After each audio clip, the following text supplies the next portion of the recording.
In the past, religion was at war. People were taking advantage of religion and using it to their own gain. However, God used people who courageously fought of what is true and right in the eyes of God. Today, we will look at in the life of Girolamo Savonarola, who was part in the forerunners of Reformation and took a stand for the Lord. Who was Girolamo Savonarola? Girolamo Savonarola was an Italian preacher, reformer, and martyr in Ferrara from 1452 to 1498. He was a member of the Dominican Order or the Order of Preachers. He was active in Renaissance era Florence. History remembers him as an instrumental figure who opposed dictatorship and the corrupt pastorate that was rampant at that time. Savonarola was seen as the sole leader after the downfall of the Medici in Florence. Under his leadership, a democratic republic was formed and several other reformations came into being. Savonarola was hailed when he predicted the reformation of the church by an invader, Charles VIII of France. Savonarola even influenced Italy's new ruler, which in turn increased his power. His downfall began when he turned against the Pope, which ultimately led him to choose death. Born on September 21, 1452 in Ferrara, northern Italy, Savonarola was the third of the 7 children born to Niccolo di Miceli and Elena Bornacossi. His grandfather, Miceli Savonarola, a highly respected physician and polymath, supervised Savonarola's education. Savonarola earned an arts degree from the University of Ferrara and then joined a medical school. He, however, later quit his medical studies. Savonarola's grandfather's rigid moral and religious principles had a great impact on his formative years. Since Miceli Savonarola was educated in the 14th century, Savonarola learned a lot about the medieval period from him. He was highly moved by the teachings of Italian Dominican friar Thomas Aquinas, which eventually made Savonarola critical of the art, poetry, and religion of that time in 1475. After he quit medical studies, Savonarola joined the Dominican order in Bologna. We can see the desire of Girolamo Savonarola to really change the Italy from a sinful state that would come in repentance.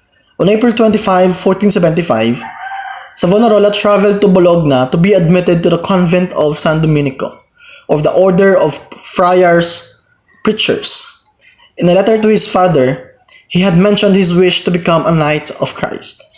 In 1482, Savonarola became a lecturer at the convent of San Marco in Florence, where he was highly regarded for his knowledge and ideologies.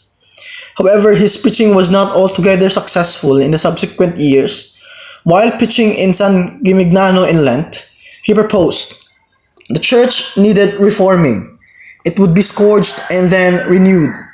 Savonarola returned to Florence in 1490, where he preached against the oppressive government. Around 1493, he began to foresee that an invader was coming to reform the church. He also envisioned the eventual fate of the ruling Medici family. As foretold, King Charles VIII of France crossed the Alps in September 1494 and advanced toward Florence, which triggered political chaos in Italy. The rule of the Medici ended after Charles VIII invaded Italy. Savonarola's prediction and his role in negotiating with the king and helping the king gain the support of the factions increased his authority. Moreover, after the downfall of the Medici rule, Florence had no other choice but to be influenced by Savonarola's ideas. Even though Savonarola introduced the best democratic government that the city ever had, he was highly unjust, accused of interfering in politics. From his perspective, all of Savonarola's actions were directed toward establishing a well-organized Christian republic and the Reformation of Italy. He thus succeeded in transforming Italy into a foretaste of paradise. Eventually, a law of appeal was passed to exercise limitations on using exile and capital punishment as forms of punishment in the wake of a new era of universal peace.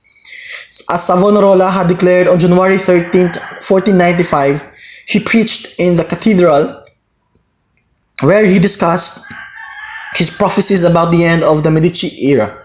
Based on Savonarola's vision, including his spiritual journey to the Virgin Mary in heaven, He endorsed theocracy and named Christ the King of Florence. He promoted his reformative ideas through sacred art and strictly opposed secular art.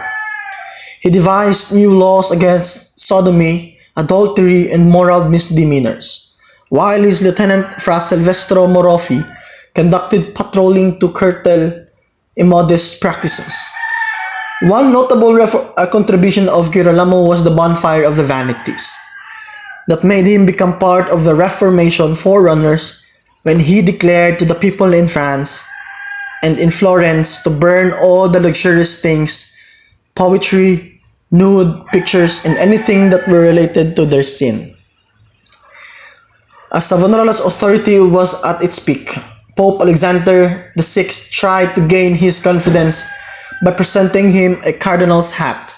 He also tolerated Savonarola's criticism against the church for a while. The Pope's anger worsened when Savonarola declined to appear before him in Rome. He offered ill health as an excuse and expressed his fear of being attacked. The Pope hence disqualified him from further preaching. The only choice Savonarola had was to appeal to a church council, which he never did. As he wished to avoid any internal opposition in the church, he realized his only way to escape was martyrdom. In 1497, Pope Alexander VI barred Savonarola from preaching and threatened the Florentines who continued to follow that their act would be considered a revolt. Around the same period, Savonarola composed his Mystics masterpiece. A rival Franciscan preacher proposed Savonarola walk through the fire to prove his divine endeavors. Savonarola could not refuse. His confidant, Fra Domenico di Pescia, offered himself as a replacement. On the scheduled date, people gathered to witness the miraculous event and check if God would intervene. The contest, however, delayed 4 hours, and Fra Domenico too did not show up. Moreover, sudden rains ultimately cancelled the event. People accused Savonarola of the debacle and attacked the convent of San Marco. Savonarola and Fra Domenico were arrested and tortured brutally. While being tortured, Savonarola confessed to fabricating his prophecies and visions. After the religious trial, Savonarola was sentenced to be hanged and burned on May 23, 1498. Savonarola's ashes were scattered in the Arno so that his devotees would not find his remains. And this is the life and story of Girolamo Savonarola. And the lessons that we can learn upon the life of Girolamo is that we should stand for what is right, to serve God to the highest efforts that we have, even if people around us are not convinced about the Lordship of Christ. To serve God to our highest efforts and strength until our last breath. God bless us and thank you.